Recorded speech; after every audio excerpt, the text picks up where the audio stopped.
জীবন। বলে দেখো মা, আমরা গরিব মানুষ, আমাদের ওই স্বপ্ন দেখে তো লাভ নেই। শুধু শুধু কুন্তি বলে তাহলে কি হবে? খানিকক্ষণ পরে অর্জুন এসেছে। কি হয়েছে মা? তৃতীয় পাণ্ডব অর্জুন। কি হয়েছে? বললে আরে বাবা, যজ্ঞেশ্বর ভোলানাথ বলেছে কাল সূর্য উদয়ের আগে ব্রহ্ম মুহূর্তে 108টা সোনার চাপা দিয়ে যে ভোলানাথের পুজো করবে তার ছেলেরাই জয়ী হবে, ভোলানাথ তাদের দলেই থাকবে। অর্জুন বলে তা তুমি করবে? কোথায় পাবো বাবা আমি সোনার ফুল? আমি থাকতে তুমি ফুলের কথা ভাবছো মা? কটা দরকার বললে? 108টা। অর্জুন বলে মা, ব্রহ্ম মুহূর্তে 1008টা স্বর্ণ চাপা মন্দিরে পৌঁছে যাবে, চুপ করে রান্না করো, খাওয়া দাওয়া করে। যুধিষ্ঠির বলে মা ওর খালি ফাঁকা আওয়াজ, ও কোনো কমবেন নয়, খায় দায় ঘুমায় আর খালি ফাঁকা আওয়াজ দেয়। তুমি ওর কথা বিশ্বাস করছো? কুতা পাবে কি? উৎখেতে খুদ নেই, বাতাসে নড়ে হাঁড়ি, আর তার বড় বড় খালি ভাষা কাঁড়ি কাঁড়ি। কি করে করবে? অর্জুন বলে দাদা তুমি দেখে নি, মুখ থেকে যেটা বেরিয়েছে সেটাই হবে। কেন? ভরসা তো তার একজন। হ্যাঁ, এ জীবনে যার কৃষ্ণ আছে তার আর কাউকে দরকার হয় কি গো? হরি আমার পরশমণি, হরি আমার প্রেমের খনি, হরি আমার পরশমণি, হরি আমার প্রেমের খনি, হরি আমার পরশমণি, হরি আমার প্রেমের খনি, হরি আমার পরশমণি, হরি আমার প্রেমের খনি। হরি নাম জপে যে জন সেই তো গুণের গুণমণি, হরি নামে জপে যে জন সেই তো গুণের গুণমণি। হরি আমার পরশমণি, হরি আমার প্রেমের খনি, হরি আমার পরশমণি, হরি আমার প্রেমের খনি। এবার যে ছেলে আয় করবে তাকে বেশি খাওয়া, একটু যত্ন করবে। অর্জুনকে খাতির করে খাইয়েছে। আর ভাইদের রাগ হচ্ছে, হ্যাঁ দেখেছো মা, আজকে এখন অর্জুনের দল। খেয়ে দিয়ে ঘুমিয়েছে অর্জুন। আবার রাত্রে খাওয়া দাওয়া হয়েছে, সবাই ঘুমিয়ে পড়েছে। রাত্রি 10টা বাজে, কুন্তি ডাকছে অর্জুন কি ফুল কখন আনবি? ভোরবেলা পুজো করবে, এখন থেকে ফুল আনলে বাসি হয়ে যাবে। ভীম বলে পুজো নিয়েছে তোমার, সব বাসি হয়ে যাবে। তুমিও যেমন, তোমার অর্জুনও তেমন। কোথা পাবে ও? রাত্রি 12টা বাজে কুন্তি ডাকছে অর্জুন, কিরে কখন আনবি? মুশকিল, ঘুমটা নষ্ট করে দিচ্ছ বারবার মা। তুমি তো ভোরবেলা পুজো করবে, পেয়ে গেলেই হলো তো। এইবার যেখানে অর্জুন শুয়েছিল সেখানে বালিশগুলোকে চাদর দিয়ে ঢাকা দিয়ে অর্জুন উঠে 12টার পর চলে গেছে। রাত্রি 3টে বাজে কুন্তি এবার ডাকছে, এবার তো যেতেই হবে, 4টে বেজে গেলে মন্দিরে যাবে। অর্জুন, অর্জুন বলতে আরে ওঠ না। নড়ে উড়ে চড়ে উড়ে। কুন্তি বলে ভাগ্য আমার খারাপ, খালি হাতেই মন্দিরে যাই, দেখে গিয়ে। ভীম বলে মা অর্জুন কিন্তু বেরিয়ে গেছে। বেরিয়েছে? হ্যাঁ বেরিয়ে গেছে, তবে ফুল কতখানি দিতে পারবে এটা জানি। ওটা পাবে মা, তুমি বুঝছো না? সোনার চাপা ফুল মানে কি 4টিখানি কথা। এইবার অর্জুন বেরিয়েছে বিষণ্ণ মনে। দীনবন্ধু দীনবন্ধু বলে ডাক দিয়েছে। ভগবান কৃষ্ণ এসে দাঁড়িয়েছে। কি হয়েছে অর্জুন? অর্জুন বলে সখা মায়ের এই আশা। কৃষ্ণ বলে এই বাণ দিলাম তোমার হাতে, ধনুকে বাণ যোজনা করে রাবণের ভাই কুবেরের যেখানে মালপত্র আছে শুধু মেরে দিও। এই বাণের ক্ষমতা যা চাইবে তাই এনে তোমার সামনে হাজির করে দেবে। বেশ, কুবেরের ধন লুণ্ঠন করে নিয়ে চলে এলো বাণ গিয়ে। একটা দুটো নয়, 1008টা সোনার চাপা এনে কোথায় ফেলেছে দেখুন। যজ্ঞেশ্বর মহাদেবের যে বেদি, বেদির উপর ঢাকা দিয়ে দিয়েছে। গিয়ে দেখছে মন্দিরের মুখ থেকে একবারে ভর্তি ফুল। কি ব্যাপার বাবা? আর ভোলানাথ তো চাপা পড়ে গেছে, খালি হাতটা বের করে ডাকছে, কুন্তি বাঁচারে, কুন্তি বাঁচারে। কি হলো? কোথা দিয়ে আওয়াজ হয়? দেখে ভোলানাথ হাত নাড়াচ্ছে। কুন্তি, এ কি অবস্থা রে? হায় হায় হায় হায় হায়, যে আমি মরেই যাবো, এটা চাপা দিয়েছে। কুন্তি ফুলগুলো সরিয়ে বাবা বেরিয়েছে। কি ব্যাপার? তোর ছেলে নই বাবা, ধন্য ছেলে তো। আমি তো 108টা চেয়েছিলাম, এ তো লাখখানেক চাপা দিয়ে দিয়েছে। কি করে হলো? তো সে ছেলে কোথায় তা তো আমি জানি না বাবা। অর্জুন বসে আছে একবারে বাবার বেদির পিছনে চুপ করে, বসে বসে কি করছে জানো? কুন্তি, তোর এটা কোন ছেলে? বলে কেন বাবা? এ তৃতীয় পাণ্ডব অর্জুন। ভুলে যা। ভুলে যাবো মানে? ছেলের নামটাই ভুলে যা। এ যে ছেলে জন্ম দিয়েছিস তুই, এর নাম অর্জুন রাখলে হবে না। তবে একটা বান মেরে কুবেরের ভান্ডার লুট করে এনে চাপা দিয়ে দিল। একই যে সে ছেলে, আজ থেকে আমি যজ্ঞেশ্বর ভোলানাথ কথা দিলাম, তোর এ ছেলের নাম রইল ধনঞ্জয়। একটা পয়েন্ট করো শুভেন্দু, অর্জুনের নাম ধনঞ্জয় হলো কি করে? ভক্তমন্ডলী, ভক্তিমতী মায়েরা, তাহলে বুঝে নেওয়া গেল। চিন্তা করিস নে, নিশ্চিন্তে বাড়ি যা, তোর ছেলেরাই জিতবে। কথা যা দিয়েছি উল্টাবে না। মৃত্যুর দেবতা তো কৃষ্ণ নয়, মৃত্যুর দেবতা কে? শিব, তাই না?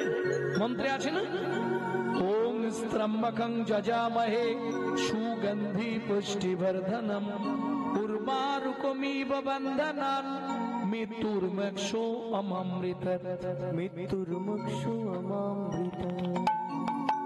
মৃত্যুবৎ ফাঁড়া থেকে যদি রক্ষা পেতে হয়, একমাত্র এই মন্ত্রটাই জপ করতে হবে আপনাকে, ডেলি 108 বার করে। মৃত্যুবৎ ফাঁড়া কেটে যাবে, যত বড় ফাঁড়া থাক।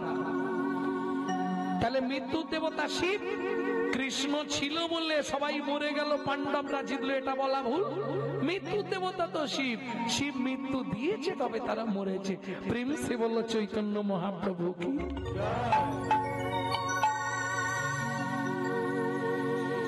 এইবার চলুন জায়গায় চলে যাই। তাহলে ভগবান যিনি, তিনি কিনা ফল ভিক্ষা চাইছে, এটা কি করে হয়? কি সেই প্রতিশ্রুতি? শাস্ত্র বলছে, ভাগবতে রাধা বিনোদ গোস্বামীজি লিখছে, পূর্বের প্রতিশ্রুতি করিতে পূরণ, হাত বাটে ফল মাগে ও যদু নন্দন। পূর্বের প্রতিশ্রুতি, কিসের প্রতিশ্রুতি? কোন পূর্বের প্রতিশ্রুতি? কার কাছে? চলুন শুনে নি। চন্দ্রকান্ত নামে আগে ধার্মিক রাজন, চন্দ্রকান্ত নামে এক ধার্মিক রাজন, চন্দ্রবংশের রাজা প্রজার জীবন, চন্দ্রবংশের রাজা প্রজার জীবন। হেমকান্তা স্ত্রী তার অতি গুণবতী, হেমকান্তা স্ত্রী তার অতি গুণবতী, ত্রিভুবনে তাহার মতো নাই কোন সতী। ত্রিভুবনে না কোনো তার মতো সতী। ভগবান তো সবাইকে সব দেয়নি, সব দিলে তো ভগবান হয়ে যাবে। রাজার সব আছে, চন্দ্রকান্ত রাজা ঐশ্বর্য দিয়েছে, প্রাচুর্য দিয়েছে, দিকপাল, সবাই ভয় করে রাজাকে, সবাই ভালোবাসে, যশ প্রতিষ্ঠা সবই আছে, কিন্তু একটা সন্তান ভগবান দিল না, এইটাই দুঃখ। এত সম্পত্তি কে ভোগ করবে? স্ত্রীকে ডেকে বলছে, শুনছো কি? আমি মনে মনে ঠিক করেছি, আগামী মাঘী পূর্ণিমা তিথিতে ওই নর্মদা নদীর তীরে আমি দানব্রত যজ্ঞ করব। কি করবে? দানব্রত যজ্ঞ। তার মানে আমার এত সম্পত্তি কে নেবে, কে খাবে, কে ভোগ করবে? তার থেকে প্রজাদেরকে যদি দান করে দিই, ওরা আমাদের ছেলের মতো আমাদেরকে দেখবে, আমরা মরে গেলে খাদ্য শান্তিটাও করবে। এটা তুমি খারাপ বলো না, তাই করো। মন্ত্রে ঢাডরা দিয়ে দাও। আগামী মাঘী পূর্ণিমা তিথিতে রাজা চন্দ্রকান্ত করবে দানব্রত যজ্ঞ। এই যজ্ঞে যে যা চাইবে তাকে তাই দেওয়া হবে। ঝাড়রা পড়ে গেল। এইবার চলুন, মাঘী পূর্ণিমার দিন রাজা নর্মদা নদীর তীরে এলেন স্ত্রীকে সঙ্গে নিয়ে। সাজানো হলো থারি থারি ঘর। যে যা চাইবে, মন্ত্রে সোনা এনেছো, সব এনেছো, মোহর, গাভী, অন্ন, বস্ত্র, জমির খরচা সব এনেছে। বেশ, যে যা চাইছে রাজা তাকে তাই দিচ্ছে, কাউকে বিমুখ করছে না। কেউ বলছে মহারাজ আপনার মাথার ওই সোনার মুকুটটা আমাদের দিন, তাই রাজা দিয়ে দিচ্ছে। কেউ বলছে আপনি যে সিংহাসনটায় বসে আছেন সোনার, ওই স্বর্ণ সিংহাসনটা আমরা চাই। যে যা চাইছে, মহারাজ আপনার হাতের ওই আংটিটা খুলে দিন, ঠিক আছে। এত দান। ভগবান মনে মনে ভাবলেন, রাজা তুমি দান করছো বটে রাজা, কিন্তু একবার যে পরীক্ষা দিতে হবে, আমার খাতায় পাশ করতে হবে, তবে তো তুমি দাতা, তাই না? জগতে তুমি পাশ করে গেছো, কিন্তু আমার খাতায় না পাশ করলে তো তোমার রেজাল্ট আউট হবে। চলুন, তুমি কি নেবে? মন্ত্রী, একে এক বস্তা মোহর দিয়ে দাও, পোশাক কিনবে। তোমার কি চাই? রাজামশাই আপনি যে পালঙ্কে ঘুমান, ওই পালঙ্কটা দিন। বেশ, আমার পালঙ্কটা চেয়েছে। মন্ত্রী, আমার পালঙ্কটা ওকে দিয়ে দাও, হাতির দাঁতের পালঙ্ক দিয়ে দাও। তুমি কি নেবে? হিরে মুক্তা দিন। ওকে এক বস্তা হিরে দাও, বইয়ের গয়না করবে হিরে দিয়ে। তুমি কি নেবে? হ্যাঁ, বাড়ি করে দিতে হবে। মন্ত্রী, একে বাড়ি করে দাও ভালো করে, তিনতলা, তিনতলা করে দিই, পাথর টাথর বসি, এসি লাগিয়ে দে, কোনো চিজ। তুমি কি নেবে? 10 বিঘে জমি। 10 বিঘে জমি, 2 হালের গরু। 2 হালের গরু। মন্ত্রী, এই বুড়ো মানুষ মাপতে হবে না, ওকে একটা শুলো দিয়ে দাও মাসের, ও যতটা দরকার গিয়ে পুঁতে দিই। এই মন্ত্রী যাচ্ছে ঘোড়ায়, আর ও পাটি যাচ্ছে পায়ে হেঁটে। 5 বিঘে, 10 বিঘে, 15 বিঘে। মন্ত্রী বলছে 15 বিঘে হয়ে গেল। লোক বলে তোমার কি? রাজা তো বলেছে যতটা দরকার দিয়ে দেবে। আরেকটু যাই না, 20 বিঘে, 25 বিঘে। মন্ত্রী আমার হাঁক দিল, আরো কোথায় যাচ্ছ? বলে আরে রাজা তো বলেছে যতটা খুশি। 30 বিঘে, 35 বিঘের মাথায় গিয়ে পাটি মুখ থুবড়ে পড়েছে। মন্ত্রী ঘোড়া থেকে নেবে, ডাকছে, ও ভাই ওটো, শুলো পোঁতো। আর কোথায় পুঁতবে, সেই পুঁতে গেছে। লোভে পাপ, আর পাপে মৃত্যু। মন্ত্রী ফিরে এলো। জমিদার রাজা চন্দ্রকান্ত জিজ্ঞেস করলেন, মন্ত্রী ওই যে বৃদ্ধ বয়স্ক লোক জমি নিয়েছে? বলে কি বলবো জমিদার বাবু, ইচ্ছা ছিল 35 বিঘে, কিন্তু ভগবানের ইচ্ছা পেল মাত্র 3.5 হাত। পরের জায়গা পরের জমি ঘর বানাইয়া আমি তো এই জমির, আমি তো এই জমির মালিক না, আমি তো এই জমির মালিক না। প্রথমে যেদিন খাবে এলা, তুমি দিলে নতুন ঘর,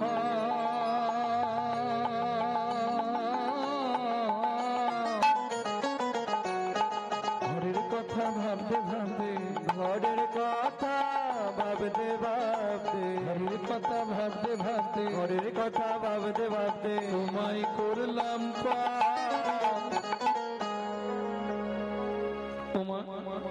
একজন ব্যক্তি বলতে পারবেন আপনার ঘরের দরজাটা কবে খুলেছিল? বলতে পারবেন না? সে কি? আরে তোমার চোখ কবে খুলেছিল বলতে পারবে না? চেষ্টা করলেই পারবে। যাক, যদি বলতে পারো আমি কীর্তন ছেড়ে সারা লাইফ তোমার বাড়ি ঝাড় দেবো। কেন? মাতৃগর্ভে থাকাকালীন চোখ ফোটে, আর চোখ খুললে তবে বাচ্চা বাইরে আসার জন্য ছটফট করে। আচ্ছা, তাহলে খোলার ডেট বলা যাবে না, বন্ধের ডেটটা তো বলা যাবে। কেন? বলে বাবু খোলার ডেটও বলতে পারবো না, বন্ধের ডেটও বলতে পারবো না। কেন?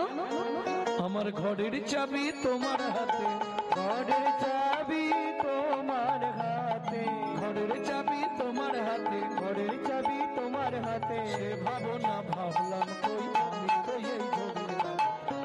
ও বাবা, আমি তো এই জমির মালিক না। ও দিদিরা, আমি তো নিতাই গৌরী হরি হরি হরি বল। আমি এই জমির মালিক নই। আপনাদের যদি কলকাতায় কোনো আত্মীয় থাকে, আমরা অনেকেই ভাবি এই ঘরটা বুঝি আমাদের নিজস্ব ঘর। না, এটা ভুল করবেন। এটা আমাদের বাপ কেলে সম্পত্তি নয়, এটা ভাড়াটে ঘর।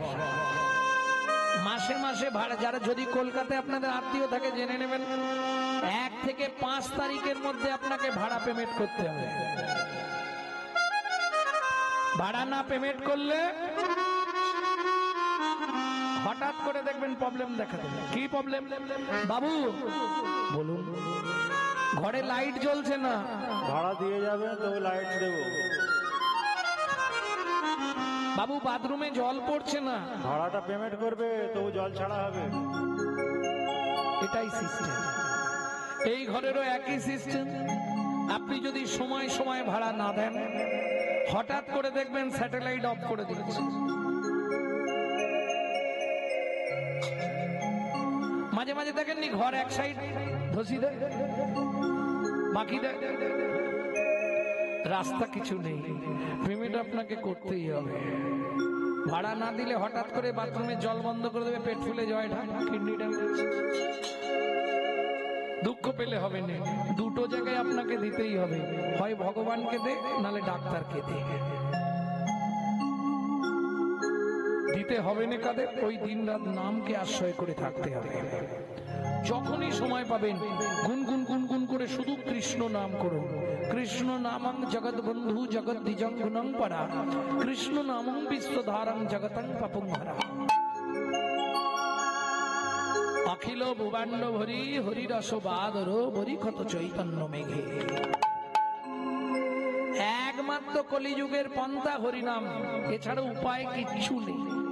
যখনই সময় পাবেন, যেখানে যে মুহূর্তে যতক্ষণ সময় পাবেন, গুনগুন করে করবেন। জোরে করলে ঝামেলা আছে, কে বলে পাগলা হয়ে গেছে, কে বলে মাথা খারাপ হয়েছে।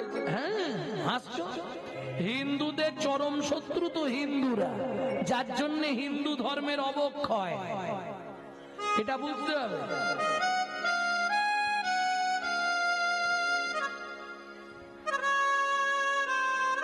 কথাগুলো শুনতে হয়তো একটু গায়ে বাঁধবে। আজকে হিন্দুদের চরম শত্রু হচ্ছে হিন্দুরা নিজেরা, যার জন্য হিন্দু ধর্মের অবক্ষয় হচ্ছে। ভাববেন কথাগুলো একটু। আজকে একটা মুসলমানের সঙ্গে মুসলমানের ছেলের সাক্ষাৎ হলে তারা আল্লাহ দোহাই দিয়ে তবে কথা শুরু করে, আসসালামু আলাইকুম, ওয়ালাইকুম আসসালাম। আর আমাদের দেখা হলে মামনির মা কোথা গেছলে গো, আর বাবাদের দেখা হলে তো আর দেখতে নেই, ভোলা কোথা গেছলি রে একটা বিড়িদের তো।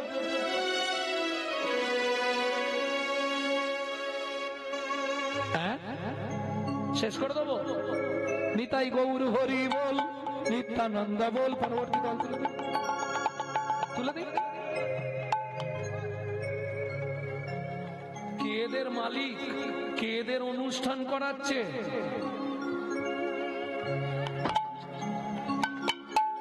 ভুল করে যে আসলে বাংলা নিয়েছিলাম বাবা।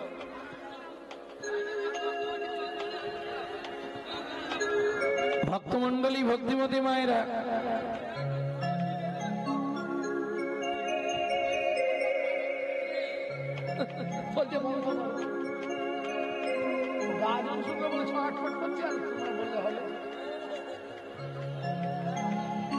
ভক্তমন্ডলী, ভক্তিমতী মায়েরা, এই ঘরের মালিক তুমি নয়, এই ঘরে একজন মালিক আছে। এই ভাবনা যদি তুমি ভাবতে পারো, আর যখনই সকালবেলা ঘুম থেকে উঠবে শুধু ভেবে নিও ক্যামেরা চলছে। তুই জ্বর যত করবি চালাকি, তোকে যাবার আগে রোগড়ে রোগড়ে মারবো, তখন বুঝবি জ্বালা কি। এইটা মাথায় রাখলেই বেঁচে যাবে তুমি, ছাড় কেউ পাবে না। স্বয়ং ভগবানকে ব্যাধের হাতে তীর খেয়ে মরে যেতে হয়েছে, রামচন্দ্রকে সরজুতে ঝাঁপ দিয়ে প্রাণ ত্যাগ করতে হয়েছে। তুমি আমি তো দুধ চাই, ছাড় পাবে? জয় রাধে। এখনো সাবধান, আগে নিজের চরিত্র সংশোধন করো, তারপর কীর্তন শুনতে আসবে। কি ভেতরে ময়লা ভরা আর ওপরে চকচকে সুন্দর পোশাক, মুখে আছে অন্তরে নাই, তেমন শিক্ষার মুখে ছাই।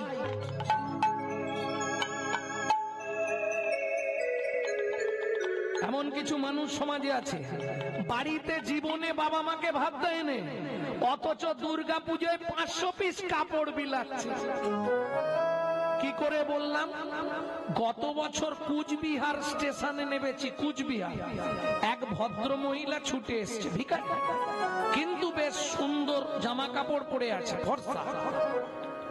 এসে বলছে, বাবা কি একটা পাউরুটি কিনে দিবি?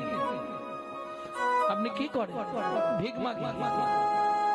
আচ্ছা, দেখে তো মনে হয় না। আচ্ছা, ছেলেরা বললে আমরা চা খাবো।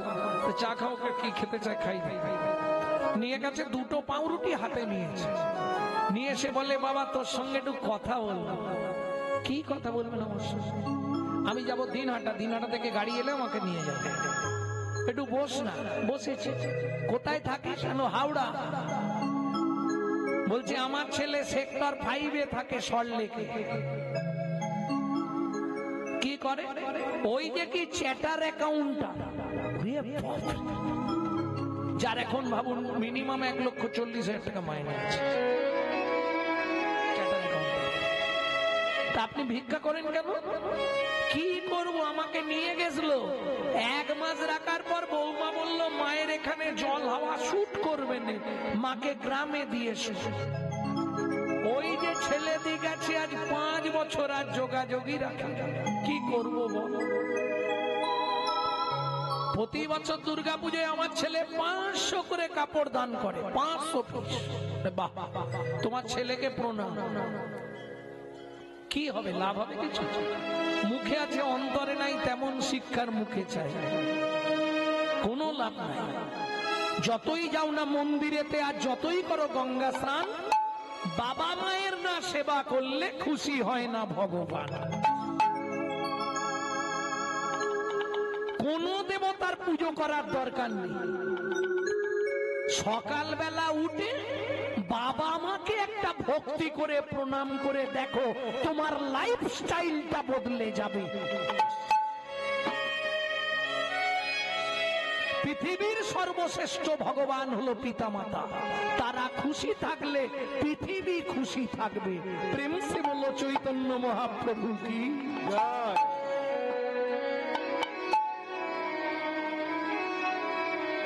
ভক্তমন্ডলী, ভক্তিমতী মায়েরা, তাহলে চলুন ওই জায়গাটায় আবার ফিরে যেতে হবে।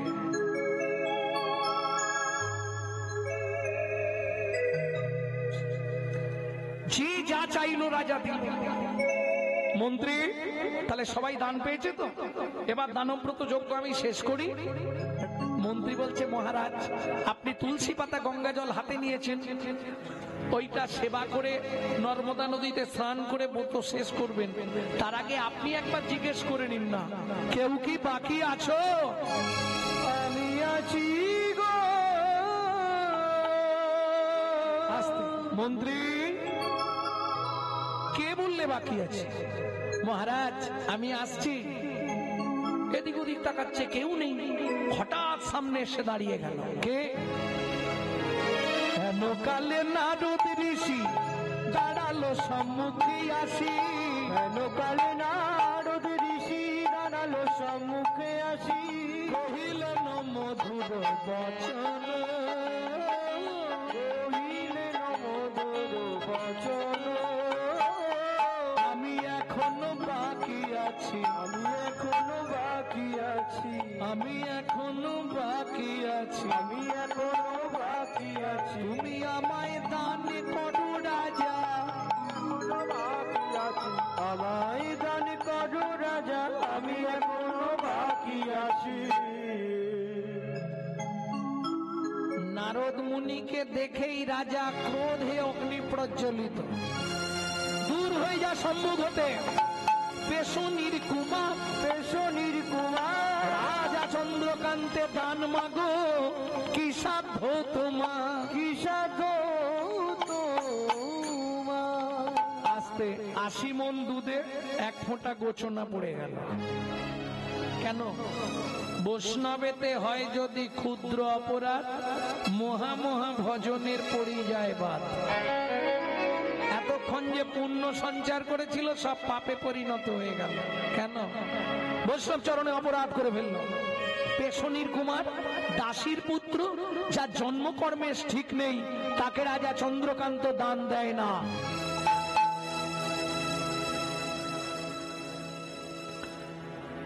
এত ক্রোধ রাজা, নারদ মুনি স্তম্ভিত হয়ে গেলেন।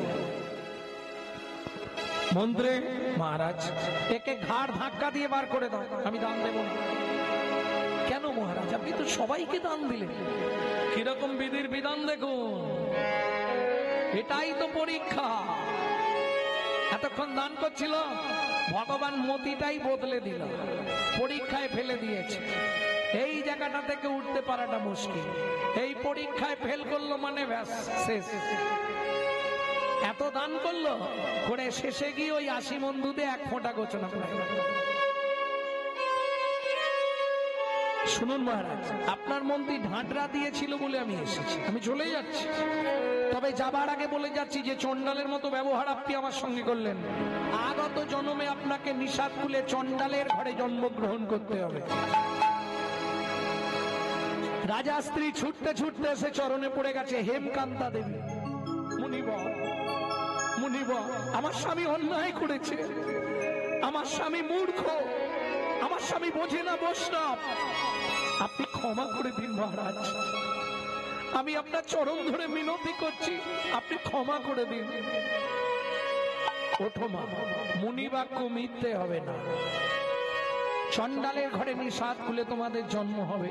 পা ছাড়ো, পা ছাড়ো মা। মুনিব, এ জীবনে যে কষ্ট যে যন্ত্রণা পেলাম একটা সন্তানের জন্য, আমি নিষাদ খুলেই জন্মাবো, চণ্ডালের ঘরে যাব, তাতে কোনো কষ্ট নেই, কিন্তু একটা কৃপা আপনি আমাকে করে দিন।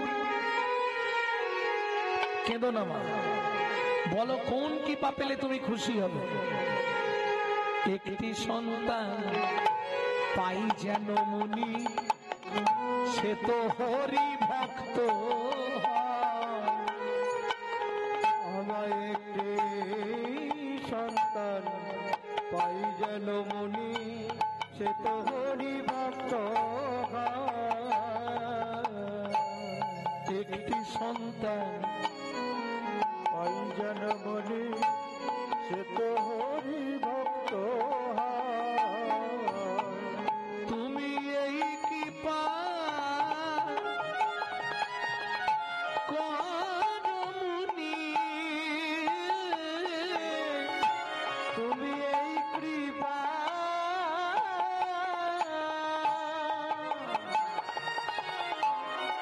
করো মুনি, ত্রিভুবন করে যায়। একটি সন্তান পাই যেন মুনি, হরি ভক্ত। আমায় কে সন্তান দাও গো মুনি, যেন হরি ভক্ত।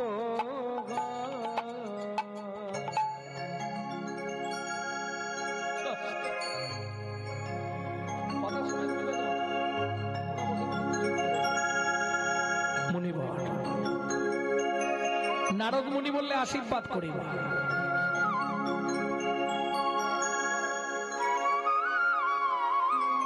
মুনিবর,